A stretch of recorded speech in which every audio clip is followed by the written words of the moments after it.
بھی قرآن مجید میں سورہ بقرہ کی آیت نمبر جو ہے 114 ہے، آیت نمبر 114 ہے، اللہ تعالیٰ جل شانہ فرماتے ہیں وَمَنْ أَظْلَمُ مِمَّنْ مَنَعَ مَسَاجِدَ اللَّهِ أَنْ يُذْكَرَ فِيهَا اسْمُهُ وَسَعَى فِي خَرَابِهَا۔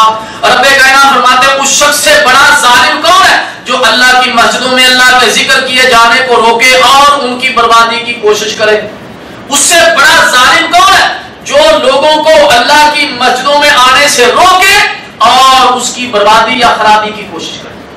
گو یہ آیت مبارکہ دو روایات اس میں ملتی ہیں علماء کرام سے۔ کچھ علماء کرام اس کی تفسیر میں کہتے ہیں کہ یہ ان یہودیوں کے لیے نازل ہوئی کہ جو بیت المقدس سے وہ کیا کرتے تھے، لوگوں کو روکتے تھے، اور کچھ مفسرین نے لکھا ہے کہ یہ آیت مبارکہ جو ہے ان مشرکین مکہ والوں کے لیے نازل ہوئی کہ جو مسلمانوں کو وہاں پر نماز پڑھنے سے روکتے تھے اور اس کو خراب کرتے تھے۔ بہرحال یہ آیت مبارکہ قیامت تک کے لیے ہے، یہ آیت مبارکہ کا حکم جو ہے وہ قیامت تک کے لیے ہے۔ جو بھی شخص کسی کو مسجد سے روکے گا، کوئی بھی شخص کسی کو مسجد سے روکے گا، اس لیے کہ مسجد کیا ہے؟ اللہ کے گھر، اس میں اللہ کی عبادت کی جاتی ہے۔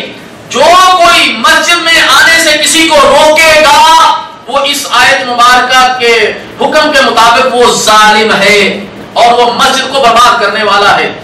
اور آج کل یہ دیکھا گیا، بڑے دکھ کے ساتھ میں عرض کر رہا ہوں، آج کل دیکھا گیا ہے مسجد کے باہر جہاں بورڈ لگا ہوتا ہے اس مسجد میں فلانے کا داخلہ منع ہے، تو ماما لگتا ہے مسجد کا جی۔ اور یہ چیزیں ایسے لوگ لکھتے ہیں جن کا دین کے ساتھ دور کا بھی تعلق نہیں ہوتا جی، اس مسجد میں فلانا نہیں آ سکتا، یہ مسجد فلانے مسلک والوں کی ہے، یہ مسجد فلانے مسلک والوں کی ہے۔ اللہ کا کوئی خوف کھاؤ، یہ مسجد اللہ کا گھر ہے، یہ مسجد اللہ کا گھر ہے، لوگ اس میں عبادت کرنے کے لیے آتے ہیں، ان کو آنے دو۔ ابھی چند دن پہلے جو ہے ایک ملک میں ایک پارٹی والوں نے بہت بڑے جلسے جلوس کیے ہیں اور فتویٰ جاری کیا ہے، میں نے خود سنا ٹی وی کے اوپر جا ان کا مولوی صاحب سے پوچھ رہے وہ صحافی کہ آپ نے یہ مسجدوں کے بارے میں فتویٰ دیا ہے؟ انہوں نے کہا ہاں جی ہم نے دیا ہے، اس لیے کہ اگر یہ لوگ آئیں گے وہاں پر آ کر یہ گفتگو دین کی کریں گے تو ہمیں ڈر ہے کہ ہمارے لوگ کہیں ان کے نہ ہو جائیں۔ انا للہ و انا الیہ راجعون۔ یہ پارٹی بازی ہے، یہ مسجدیں ہیں، ساری مسجدیں سانجی ہیں، کسی کی ملک نہیں مسجد، کسی کی ملک نہیں ہے مسجد، اس کی بیع شرع نہیں ہے، تم نے اللہ کی رضا کے لیے مسجد بنائی ہے، اللہ سے تم نے اجر لے گا، اور وہ اس نیت سے آیا کہ وہاں پر نماز پڑھے، اس کو نماز پڑھنے دو، نماز اس کو پڑھنے دو۔ اگر وہ ایسا طریقہ اختیار کر رہا ہے، مثلا یہ رفع جان کرتا ہم رفع جان نہیں کرتے جی، اس سے پوچھو کہ کیا یہ رفع جان یہ سنت ہے یا تم اپنی طرف سے کر رہے ہو؟ اللہ کے رسول صلی اللہ علیہ وسلم کی سنت وہ ادا کر رہا ہے، تم اس سنت جو تم ادا نہیں کر رہے اس سے تم اس کی وجہ سے اس کو روک رہے، اسی وجہ سے تم دشمنی پیدا کر رہے ہو جی۔ اگر تم نے یہ کام کیا تو تم ظالم ہو۔ یہ مسجد میں پارٹی بازی مت بناؤ، یہ کسی مسلک کی نہیں ہے، یہ اللہ کا گھر ہے، یہ اللہ کا گھر ہے۔ جس طرح بیت اللہ سارے ہی آتے ہیں، مسجد نبوی سارے ہی آتے ہیں جی، سارے ہی آتے ہیں، کوئی ہاتھ یہاں پر باندھ رہا ہے، کوئی یہاں پر باندھ رہا ہے، کوئی رفع جان کر رہا ہے، کوئی نہیں کر رہا جی، لیکن سارے یہاں پر نماز پڑھنے کے لیے آتے ہیں۔ اسی طرح پوری دنیا میں جہاں بھی مسجد ہے وہ سب مسلمانوں کی، جس نے لا الہ الا اللہ محمد رسول اللہ پڑھا ہے، جو قرآن کو آخری کتاب مانتا ہے، محمد صلی اللہ علیہ وسلم کو آخری نبی مانتا ہے جی، اور اللہ کو اپنا رب مانتا ہے، ایسے آدمی کو مسجد میں آنے سے مت روکو، اس کو نماز پڑھنے دو۔ بعض مساجد دنیا میں ایسی بھی ہیں جن کی خاص فضیلت بھی ہے، بعض مساجد ایسی ہیں جن کی خاص ایک فضیلت ہے، وہ مساجد کے بارے میں آپ کے سامنے رکھتا ہوں۔ سب سے پہلے ہے مسجد حرام، جس کو آپ بیت اللہ جی کہتے ہیں، اور اللہ تعالیٰ جل شانہ کا بھی یہ فرمان ہے، اور یہ سورہ آل عمران کے اندر یہ آیت مبارکہ موجود ہے۔ رب کائنات فرماتے ہیں ان اول بیت وضع للناس الذی ببکۃ مبارکا وہدی للعالمین۔ رب کائنات فرماتے ہیں کہ اللہ کا پہلا گھر جو لوگوں کے لیے مقرر کیا گیا ہے یہ وہی ہے جو مکہ میں ہے۔ اللہ کے لیے جو پہلا ان اول بیت وضع للناس، لوگوں کے لیے جو پہلا گھر بنایا گیا ہے وہ کون سا ہے جی مکہ کے اندر جس کو آپ بیت اللہ کہتے ہیں، تو یہ پہلا گھر ہے جو بنایا گیا ہے کہاں پہ؟ مکہ مکرمہ کے اندر ہے یہ بنایا گیا ہے، جو برکت والا ہے، جہان کے لوگوں کے لیے جو ہے ہدایت کا سرچشمہ ہے، ہدایت مل۔ اسی طرح اللہ کے رسول صلی اللہ علیہ وسلم نے فرمایا الحجر الاسود من الجنہ، جو بیت اللہ کے ساتھ حجر اسود لگایا گیا ہے یہ جنت سے آیا ہوا ایک پتھر ہے، جنت سے آیا ہوا ایک پتھر ہے۔ سنن نسائی میں یہ حدیث موجود ہے۔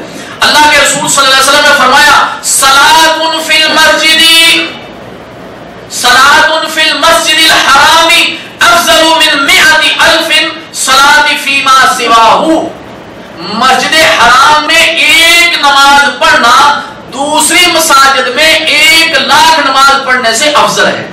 مسجد حرام میں نماز پڑھنا، ایک نماز جو پڑھتا ہے اس کو کتنی نمازوں کا ثواب ملتا ہے؟ 1,00,000 نماز کا اجر اس کو ملتا ہے، 1,00,000 نماز کا۔ اللہ اکبر، اللہ ہمیں نصیب فرمائے۔ یہ سنن ابن ماجہ میں یہ حدیث موجود ہے۔ اس کے بعد دوسری ہے مسجد نبوی۔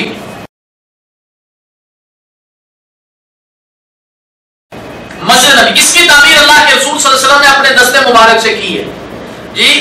صحیح بخاری میں حدیث موجود ہے، اللہ کے رسول صلی اللہ علیہ وسلم جب مسجد نبی بن رہی تھی، آپ بنفس نفیس اس کے جو ہے بنانے میں کیا تھے؟ شریک تھے۔ اور اس مسجد میں رسول اللہ صلی اللہ علیہ وسلم کی قبر مبارک سے لے کر، رسول اللہ صلی اللہ علیہ وسلم کی قبر مبارک سے لے کر آپ کے منبر تک روضۃ من ریاض الجنہ، یہ جتنی بھی جگہ ہے یہ سارے کا سارا جنت کے ٹکڑوں میں سے، جنت کے باغوں میں سے ایک باغ ہے جی۔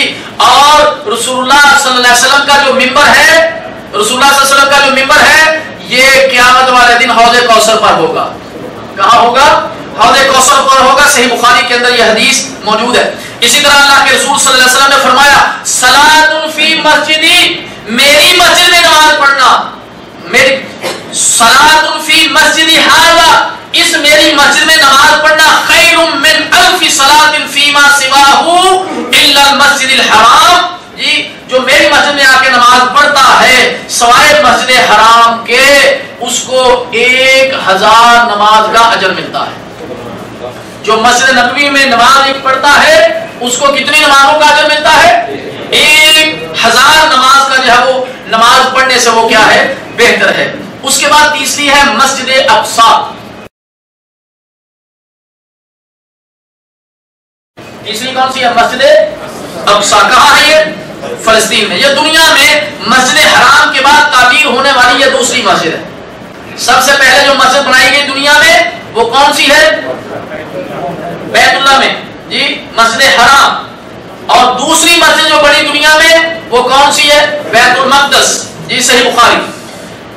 اس کے بعد یہ مسلمانوں کا پہلا قبلہ ہے۔ کون سا؟ بیت المقدس یہ مسلمانوں کا پہلا قبلہ ہے، لیکن بننے کے اعتبار سے بیت اللہ جو مکہ میں ہے وہ پہلے بنی ہے۔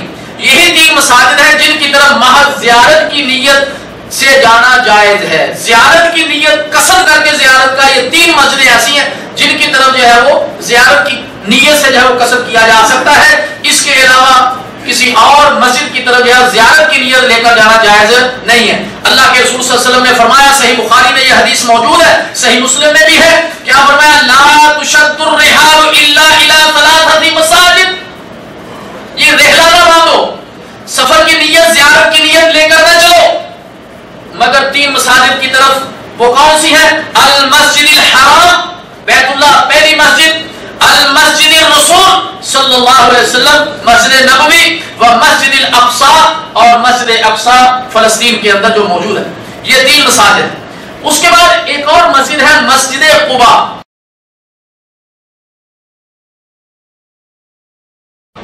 مسجد قباء تاریخ اسلام میں یہ پہلی مسجد ہے۔ اسلام آنے کے بعد بیت اللہ تو پہلے بنا تھا نا جی، بیت المقدس بھی پہلے بنا ہوا تھا جی، لیکن اسلام جب رسول اللہ صلی اللہ علیہ وسلم کو اللہ تعالیٰ جل شانہ نے نبوت کا تاج پہنایا، اس کے بعد جو پہلی اسلام کی مسجد ہے وہ کون سی ہے؟ مسجد قباء ہے، مسجد قباء۔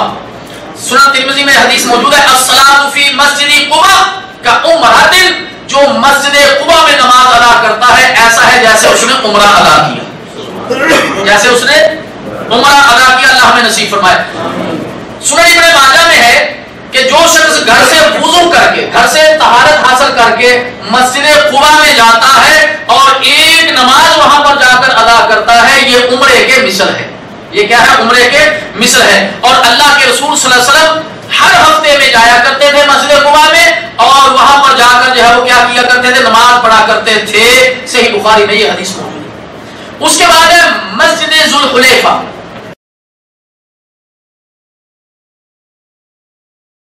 مسجد ذوالحلیفہ کہاں ہے؟ یہ مسجد جو پہلے ہاتھ کھڑا کرے گا یہ نام ملے گا.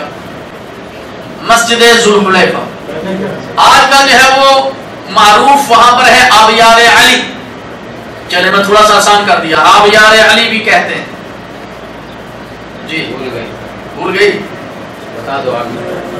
یہ وہی جگہ ہے جہاں سے آپ مدینے کے راستے جانے والے جب آپ احرام باندھتے ہیں, جب آپ مدینے کی طرف سے جاتے ہیں, جب آپ اپنے قصیم سے نکلتے ہیں مدینے کے راستے آپ عمرہ ادا کرنے کے لیے جاتے ہیں تو احرام کہاں باندھتے ہیں؟ ارے نہیں, ذوالحلیفہ میں باندھتے ہیں, جس کو آج کل جو ہے وہ کیا کہتے ہیں؟ آبیار علی جو ہے وہ کہتے ہیں. جی اللہ کے رسول صلی اللہ علیہ وسلم نے فرمایا آج رات میرے پاس رب کی طرف سے ایک فرشتہ آیا, آج رات میرے پاس میرے رب کی طرف سے فرشتہ آیا. تب آپ وادی عقیق میں تھے, اس فرشتے نے آ کر آپ کو کہا یہ مبارک وادی ہے, یہاں نماز پڑھو. یہ مبارک وادی ہے, یہاں پر کیا کرو؟ نماز پڑھو. آج کل وہاں پر جی مسجد ہے, بڑی عالیشان مسجد ہے. یہیں سے اللہ کے رسول صلی اللہ علیہ وسلم نے احرام بھی باندھا تھا جی, اور ظہر کی غالباً نماز اللہ کے رسول صلی اللہ علیہ وسلم وہاں پر ادا کی تھی. اور اس کے بعد آج مسلمان جو ادھر سے جانے والے ہمارے قصیم وغیرہ ایریا کی طرف سے جاتے ہیں, جو وہاں سے احرام باندھتے ہیں, آج کل معروف ہے آبیار علی. مسجد کی طرف جانے کے آداب کیا ہے؟ اپنے قریب والی مسجد میں جائیں. یہ نہیں ہے کہ گھر کے سامنے مسجد ہے اس کو چھوڑ دیا اور اگلی مسجد میں چلے گئے. یہ نہیں, یہ وہابیوں کی مسجد ہے. یہ نہیں, یہ فلانے, یہ دیوبندیوں کی مسجد ہے. یہ جی یہ فلانوں کی مسجد ہے, یہ فلانے کی مسجد ہے. میں نے پہلے عرض کر دیا یہ اللہ کی مسجد ہے, یہ اللہ کا گھر ہے. اللہ کے لیے ان مسجدوں پر لیبل مت لگاؤ, ان مسجدوں پر لیبل مت لگاؤ, بلکہ مسجد پر تو لکھا ہونا چاہیے یہ مسجد کھلی ہے, سب آ سکتے ہیں. ارے دل کو جس طرح کھولتے ہو اپنے دوستوں کے لیے, یہ تو اللہ کا گھر ہے, اس کے لیے اپنے دل کو کھولو. کیوں لوگوں پر مسجدیں بند کرتے ہو؟ کیوں لوگوں پر مسجدیں بند کرتے ہو؟ اور پھر دوسرے نمبر پر مسجدوں پر تالے لگا دیے جاتے ہیں جی. جو ہی نماز ختم ہوئی مسجد کو تالا لگا دیا. کیوں؟ اس لیے کہ اب چور مسجدوں کو بھی نہیں چھوڑتے, چورا مسجدوں کو بھی نہیں چھوڑتے. ایک آدمی آیا, اس نے جو ہے وہ مسجد سے 2-4 پنکھے جتنے اٹھا لیے, اور جاتے جاتے جو ہے وہ ایک پیپر لے کر چلا گیا. اب جب مسجد والے آئے انہوں نے آ کر دیکھا کہ پنکھے ہی نہیں ہیں جی, اور وہ تپائیاں جو کٹھی کر کے چڑھا تھا اس کے اوپر ایک پیپر بھی بڑا سارا پڑا تو اس کے اوپر لکھا ہوا تھا یہ مسجد ہے, یہ اللہ کا گھر ہے, میں نے اللہ کے گھر سے جو ہے یہ پنکھے چرائے ہیں, تمہیں کیا تکلیف ہے جی. یہ مسجد اللہ کا گھر ہے, یہ پنکھے بھی اللہ کے تھے تو میں نے اللہ کے پنکھے میں لے گیا, تو تمہیں کیا تکلیف ہے, اور لگا لو جی. تو بہرحال اللہ تعالیٰ نے چوروں کو ہدایت نصیب فرمائی جی. ٹوٹیاں اتار کر لے جاتے ہیں, گلاسوں کو بھی جو ہے وہ گلاس کو بھی اتنے بڑے بڑے سنگل ڈالے ہوتے ہیں, ٹوٹیاں جی, اور لوٹے, آج کل لوٹوں کو بھی سنگلی ڈالی ہوتی ہے. انا للہ و انا, بڑے ہی افسوس کا مقام ہے, بڑے افسوس کا مقام ہے جی. یہ صرف ہماری حکومتوں کی غلطی ہے, یہ چوروں کی غلطی نہیں ہے, یہ ہمارے حکومتوں کی غلطی ہے. اگر چوری کرنے کے بعد جب چور پکڑا گیا, ثبوت شہود ہونے کے بعد اس کا ایک آدھ ہاتھ کاٹ دیا جاتا نا, تو دوبارہ یہ کام نہ کرتا. جب آپ اللہ کی حدودوں کو قائم نہیں کریں گے, تعزیرات کو قائم نہیں کریں گے, تو پھر یہی کام ہوگا جی, جرم بڑھیں گے پھر. تو بہرحال اپنے قریب والی مسجد میں جانا چاہیے, بغیر کسی معقول عذر کے دور والی مسجد میں نہیں جانا چاہیے جی. اللہ کے رسول صلی اللہ علیہ وسلم نے ارشاد فرمایا آدمی کو اپنے قریب والی مسجد میں جانا چاہیے, بلا وجہ دیگر مساجد کی تلاش میں نہ لگا رہے جی.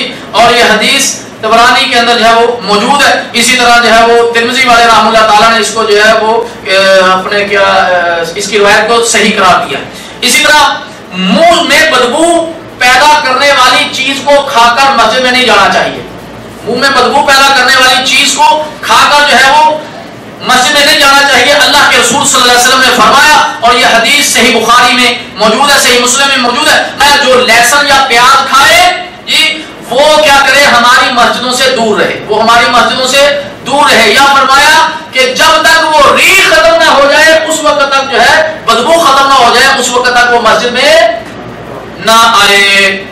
مسجد میں اب یہ چیز حلال ہے، پیاز بھی حلال ہے اور لہسن بھی حلال۔ حلال چیز کچی اگر آپ کھاتے ہیں تو سمیل پیدا ہوتی ہے، حلال چیز کو کھا کر روکا گیا جب تک سمیل نہ جائے مسجد کے قریب نہیں آنا، اور جو حرام چیز کھا کر آئے، حلال چیز کھا کے آئے تو منع ہے جب تک اس کی سمیل نہ چلی جائے، اور جو حرام چیز کھا کے آئے، تمباکو اور وہ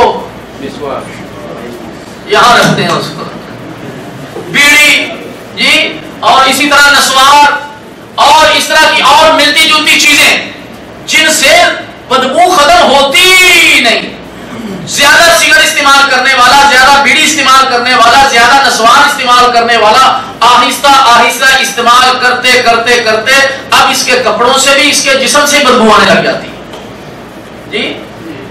اللہ کے رسول صلی اللہ علیہ وسلم نے حلال چیز کھا کر آنے والے کو روک دیا کہ جب تک بدبو نہ ختم ہو جائے مسجد کے قریب نہیں آنا، اپنے گھر میں بیٹھا ہے جی، اور جو حرام کھا کر آئے جی، ایک بدبو اوپر سے حرام، ایک بدبو اوپر سے، ایک منہ اوپر سے جاؤ کالک بھی مری ہوئی ہے جی، انا للہ و انا الیہ راجعون۔ تو اس لیے میرے محترم دوستو ان چیزوں سے پرہیز کریں جن چیزوں سے نمازی کو تکلیف ہوتی ہے، فرشتوں کو بھی ان چیزوں سے کیا ہوتی ہے، تکلیف ہوتی ہے، کسی کو تکلیف نہ دے۔ کئی مرتبہ یہ ہوا ہے ایسے لوگ ساتھ آ کر کھڑے ہو جاتے ہیں، یقین کریں جب منہ کھولتے ہیں ایسے لگتا ہے گٹر کھل گیا، کیا آنے لگتی ہے، کیا آنے لگتی ہے، یقین کریں کیا آنے لگتی ہے، سانس کو روک روک کے نماز پڑھنا پڑتی ہے، سانس کو روک روک کے نماز پڑھنا پڑتی ہے۔ انا للہ، کسی کو تکلیف دینے کا سبب نہیں بننا چاہیے۔ تو بہرحال اسی طرح مسجد میں جانے سے قبل خاص خیال یہ رکھنا چاہیے جسم یا منہ سے کسی قسم کی بدبو تو نہیں آ رہی، اگر آ رہی ہے تو اس کے لیے کوئی چیز استعمال کرے، جسم سے آ رہی ہے کوئی خوشبو وغیرہ استعمال کرے، کپڑوں سے آ رہی ہے تو اچھے کپڑے پہن لے، نہیں کپڑے اس کے پاس اچھے ہیں اسی سے آ رہی تو اس کے اوپر خوشبو لگا لے جی، مسواک کرے، کوئی پیسٹ کرے تاکہ جو ہے وہ منہ سے بدبو وغیرہ نہ آئے۔ اسی طرح یہ مچھلی والے جو ہوتے ہیں، گوشت والے، ان کے جسموں سے بدبو ہمیشہ ہی آتی رہتی، نہائے بھی تو ختم نہیں ہوتی۔ ان کے لیے یہ ہے کہ نماز پڑھنے کے لیے کوئی لہرا کپڑے بنائیں، یا پھر یہ ہے کہ یہ لوگ کیا کریں، خوشبو وغیرہ لگائیں، جس سے اتنی خوشبو لگائیں جس سے وہ گندی بدبو جو ہے وہ کیا ہو جائے، تھم جائے۔ اسی طرح بکریوں کے چرواہے، اونٹوں کے چرواہے، بھیڑ بکریوں کا کام کرنے والے، ان کے بھی جسموں سے اسمیل آتی رہتی ہے، ان کو چاہیے کہ کیا کریں، خوشبو وغیرہ استعمال کریں۔ مسجد میں جانے کی جو دعا ہے، اللہ کے رسول صلی اللہ علیہ وسلم نے صبح کی نماز کے لیے مسجد کی طرف جاتے ہوئے راستے میں یہ دعا کی، بڑی ہی بہترین دعا ہے، اس کو سیکھیں اور جو ہے وہ پڑھا کریں۔ اللہ کے رسول صلی اللہ علیہ وسلم نے فرمایا اللہم اجعل فی قلبی نورا، اے اللہ میرے دل میں نور کر دے، وفی لسانی نورا، میری زبان پر نور کر دے، واجعل فی سمعی نورا، میری سماع میں نور کر دے، واجعل فی بصری نورا، میری آنکھوں میں بھی نور کر دے، واجعل من خلفی نورا، میرے پیچھے بھی نور کر دے، ومن امامی نورا، میرے سامنے بھی نور کر دے، واجعل من فوقی نورا، میرے اوپر بھی نور کر دے، ومن تحتی نورا، میرے نیچے بھی نور کر دے، اللہم آتینی نورا، اے اللہ مجھے نور ہی نور عطا کر دے جی۔ اس دعا کو سیکھیں، یہ دعا جو ہے وہ پڑھا کریں، اور یہ صحیح مسلم میں یہ حدیث موجود ہے۔ اور اس کے بعد جب مسجد کے اندر آپ جو ہے وہ جائیں تو دایاں پاؤں پہلے مسجد کے اندر رکھیں اور پڑھیں بسم اللہ والصلاۃ والسلام علی رسول اللہ، اللہم افتح لی ابواب رحمتک، اے اللہ میرے لیے اپنی رحمت کے دروازے کھول دے۔ مسجد میں داخل ہوتے وقت یہ دعا پڑھیں، سارا دن آدمی شیطان سے محفوظ رہتا ہے، سارا دن آدمی شیطان سے محفوظ رہتا ہے۔ کون سی دعا ہے وہ؟ اعوذ باللہ العظیم بوجہ الکریم وسلطانہ القدیم من الشیطان الرجیم۔ سنن ابی داؤد کی یہ حدیث ہے، جو یہ دعا پڑھتا ہے سارا دن شیطان سے کیا ہے، محفوظ رہتا ہے۔ جب مسجد سے نکلے تو بائیں پاؤں پہلے نکالیں اور بسم اللہ والصلاۃ والسلام علی رسول اللہ، اللہم انی اسألک من فضلک، اے اللہ بلا شبہ میں تیرے فضل کا تجھ سے سوال کرتا ہوں۔ باہر جو ہے وہ آ جائیں۔ جن لوگوں کا مسجد میں داخلہ ممنوع ہے، جو لوگ مسجد میں داخل نہیں ہو سکتے، اللہ تعالیٰ جل شانہ نے ارشاد فرمایا کب نہ جاؤ، یا ایھا الذین آمنوا لا تقربوا الصلاۃ وانتم سکارى حتی تعلموا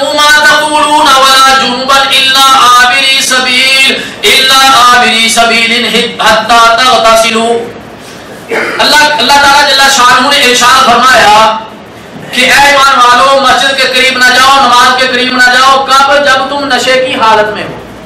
جب تم نشے کی حالت میں ہو تو مسجد میں نماز کے قریب نہ جاؤ، یہاں تک کہ تم اپنی بات کو سمجھنے لگو کہ تم کیا کہہ رہے ہو، کیا کہہ رہے ہو. اور اسی طرح جنبی مرد ہو یا عورت ہو، جنبی مرد عورت بھی مسجد میں نہیں ہو سکتے جب تک کہ غسل نہ کر رہے ہیں. ہاں اگر ان کا راستہ ہی مسجد سے ہو کے گھر میں جاتا تو پھر اللہ فرماتے پھر اور بات ہے جی. اگر مثلا ایسا راستہ ہے کہ وہ راستہ مسجد سے ہو کر آپ کے گھر کی طرف جاتا ہے، بڑی مسجد ہے، بہت بڑا سین ہے، ایک طرف سے جو ہے وہ آپ جاتے ہیں، آپ کا گھر اس طرف ہے اور کوئی راستہ آنے جانے کا نہیں ہے، تو پھر یہ اور بات ہے، پھر جا سکتے. یہ اس وقت آرڈر ہے، اس وقت آرڈر تھا جب ابھی شراب کی حرمت نازل نہیں ہوئی تھی.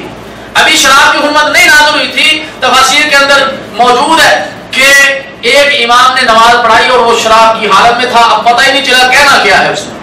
تو اللہ تعالیٰ جل شانہ نے یہ آیات کو نازل فرمایا. لیکن اب چونکہ شراب کی حرمت واضح ہو چکی ہے، اب شراب حرام ہے، اب شراب مستقل طور پر حرام ہے. اب ایسی صورت کے اندر جو ہے اس پر یہ نہیں اس کو کہا جائے گا تو نے شراب پی مسجد میں نہ جا، نہیں. اب قاضی صاحب کو پکڑ کر اس کی چھترول کرنی ہے، اس کے اوپر جو ہے وہ تعزیر لگائے گی. اسلام کے مطابق اس کے اوپر حدود جو حد ہے وہ اس کے اوپر لگے گی. یہ جو سزا اسلام میں مقرر کی ہے شرابی کی وہ اس کے اوپر جو ہے وہ لاگو ہوگی. اس کے بعد یہ لو، اس کے بعد کسی شخص کو مسجد میں احتلام یا کسی عورت کو حیض شروع ہو جائے تو وہ فوراً مسجد سے جاؤ نکل جائے. سیدنا ابی ہریرہ رضی اللہ تعالیٰ عنہ فرماتے ایک مرتبہ نماز کھڑی ہوئی، صفحہ درست ہو گئی، اللہ کے رسول صلی اللہ علیہ وسلم تشریف لائے، مسئلے پر کھڑے ہو گئے، آپ کو کوئی یاد چیز آ گئی اور وہ یہ تھی کہ اللہ کے رسول صلی اللہ علیہ وسلم جنبی تھے. اللہ کے رسول صلی اللہ علیہ وسلم نے اشارہ کیا کہ اپنی جگہ پر رہو. اللہ کے رسول صلی اللہ علیہ وسلم تشریف لے گئے گھر میں اور غسل کر کے جو ہے وہ تشریف لائے اور صحابہ فرماتے ہیں کہ آپ کے سر سے پانی کے قطرے ٹپک رہے تھے. آپ کے سر سے پانی کے قطرے ٹپک رہے تھے. آپ نے تکبیر کہی اور جو ہے اس کے بعد نماز ادا کی. صحیح بخاری کے اندر یہ حدیث موجود ہے. مثلا ایک آدمی بھول گیا، اس کو یاد ہی نہیں کہ میرا وضو ہے یا نہیں، یا اس کو بھول گیا کہ میں تو جنبی تھا، احتلام تھا، یا اپنی بیوی کے پاس جو ہے وہ گیا ہوا تھا اور اسے صحبت اختیار کیا ہوا تھا، اس کو بھول گیا اور وہ مسجد میں آ گیا. جو ہی اس کو یاد آئے فوری طور پر اس کو کیا کرنا چاہیے، نکل جانا چاہیے. جو جنبی ہے وہ غسل کر کے آئے اور جس کا وضو نہیں ہے وہ وضو کر کے آئے.